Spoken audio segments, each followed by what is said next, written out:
Steady rain fell today and more will fall tonight, although it looks like we're tracking a mostly dry weekend. Complete forecast details next. The driver of this car got a ticket for driving through a flooded roadblock. Spokane police say the fine could be up to $1,000. Well, here we go again. The rain continues to fall across the inland northwest tonight. Welcome back, everyone. I'm Mark Hanrahan. Thank you for joining us. And I'm Jane McCarthy. Unfortunately, a lot of that rainfall is ending up in people's basements. We're going to get straight to Tom Sherry with a first look at your forecast right now. Hi, Tom. Well, we still have that flood watch that is in effect across most of the inland northwest areas of eastern Washington, northern Idaho. As you can see right here, everywhere shaded in green. That is through Saturday morning. And again, that's because of the heavy rain we're receiving right now. We do think drier weather moves in Saturday, and then we think that watch will go away. Some of the rainfall around the area, though, my gosh, you see that West Central picked up more than 2 inches of rain.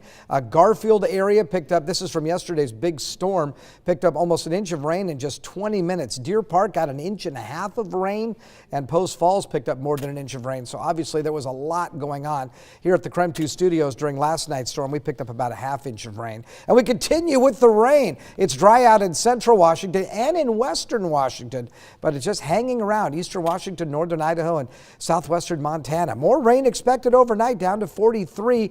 We'll see a few lingering showers early on Saturday, and then I think we'll see decrease in clouds, become partly cloudy to mostly clear by the afternoon with a daytime high of 63. Could warm up to 68 on Sunday with showers developing Sunday night, but at least the daytime hours and Saturday night for the Armed Forces Torchlight Parade right now look like they will be mostly dry. I'll have the rest of your 7-day forecast coming up in a few minutes. Sounds good, Tom. Thank you very much. Well, some drivers learned the hard way last night that driving through a closed road can cost you. Yeah, this driver ignored police roadblocks last night during the peak of the flooding.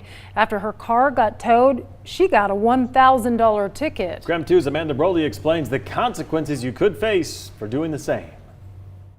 The intersection of Francis and Cannon turned into a small lake Thursday evening. Some paddled across in their kayaks while drivers took their chances. Eventually, law enforcement blocked the road, directing traffic away from the flooding. One woman who was leaving the nearby parking lot went around the roadblock and attempted to drive through the standing water. But it was a failed attempt as her car stalled halfway through. We completely recognize the inconvenience when you're on a path and trying to get where you're going, and all of a sudden the road that you wanted to take or normally take is blocked. But we do not like to obstruct traffic, and so if we're going to put up anything from traffic cones to road flares or physical obstructions to keep you from going through, it's going to be a safety issue. And it may not just be your safety, it could be the safety of workers inside that area. Spokane Police Sergeant Terry Pruniger says ignoring roadblocks in these conditions can result in a $1,000 fine. It would start with a citation for failing to obey traffic control devices like a stop sign or road flares. And then the fines can start to add up from there. Once you violate that and you start driving through the dangerous area, if you're driving, then also becomes negligent or reckless and even increases the risk greater, you could get additional citations beyond a fail to obey. And you could be written for negligent driving or something else. So for the sake of your safety and your wallet, it's best to find alternative routes and avoid the roadblocks. Amanda Rowley, KREM 2 News. Wow, and one of the biggest washouts we saw during the flooding was on TJ Meanock Drive.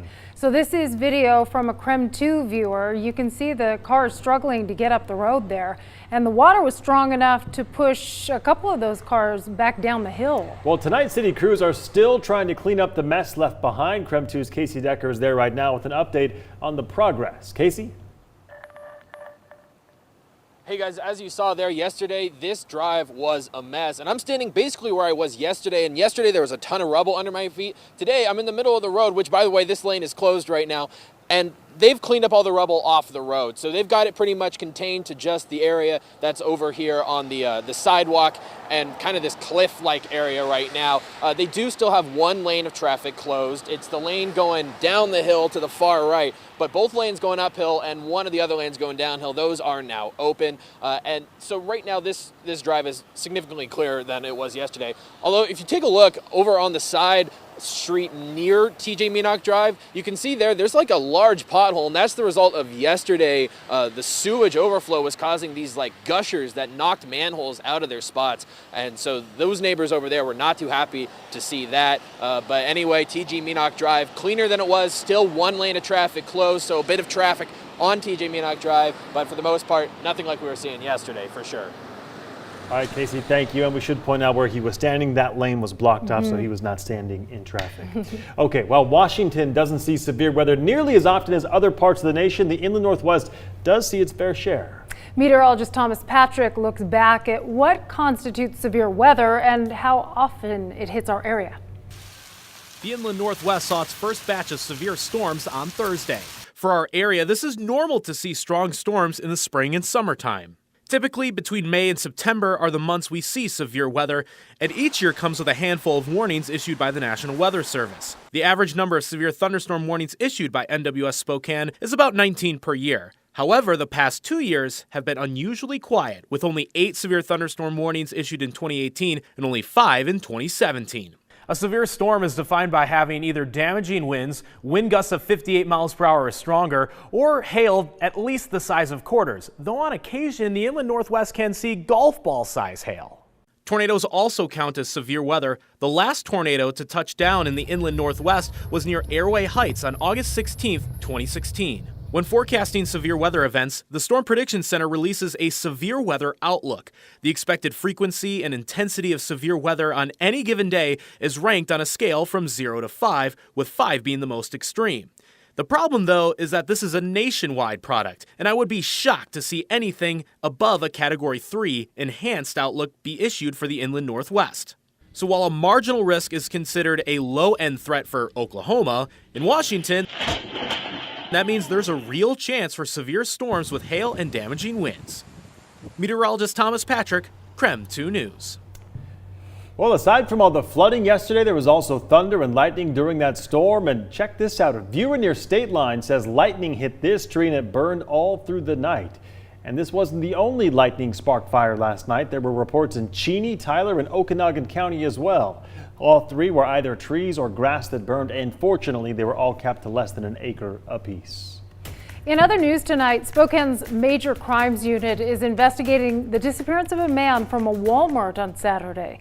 Family members tell us 56-year-old Ricky Coffey called his mother just before he disappeared. KREM 2's Alexa Block spoke with his mother, and she is now asking the community for help finding her son.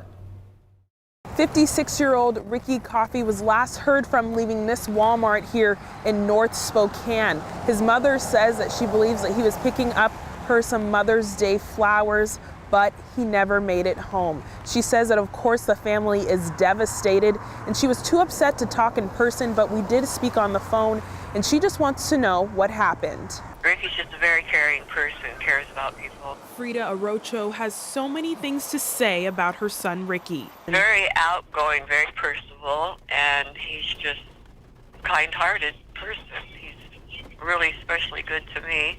And he was at the Walmart on Colton Street being the good son that he is. Arocho says he was shopping for Mother's Day Saturday night. She said she got a phone call from her son that night.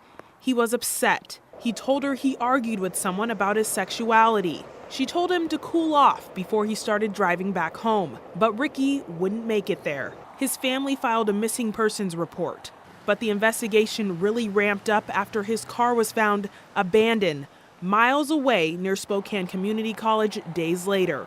Police impounded the car and went by Ricky's home. And they wanted permission to go in his room and get his toothbrush and stuff for DNA, which that was really hard. This made it all too real that her son is really missing. But she just hopes that he's not lost to them forever. He'd never do anything, leave me on Mother's Day. So you know he didn't just pick up and leave? No, he wouldn't. Anybody that knows Ricky says that's ridiculous. Alexa Block, KREM 2 News. So Spokane police are asking if you see him that you call Crime Check. The number is right there on your screen. Coffey is described as 6 feet 6 inches tall with blonde hair and green eyes. Again, he was last seen on May 11th at the Walmart in North Spokane. We are following some developing news out of Portland. Our sister station is reporting that the head football coach at Parkrose High School, former University of Oregon wide receiver Keenan Lowe, tackled a person with a gun near the school and held him down until police arrived. The confrontation happened near the school's tennis courts. Nobody was hurt. Sources tell our sister station the person with the gun is a student at the school. Police say they did recover a gun at the scene. At this point, they are not identifying the suspect or saying what that person's intentions may have been.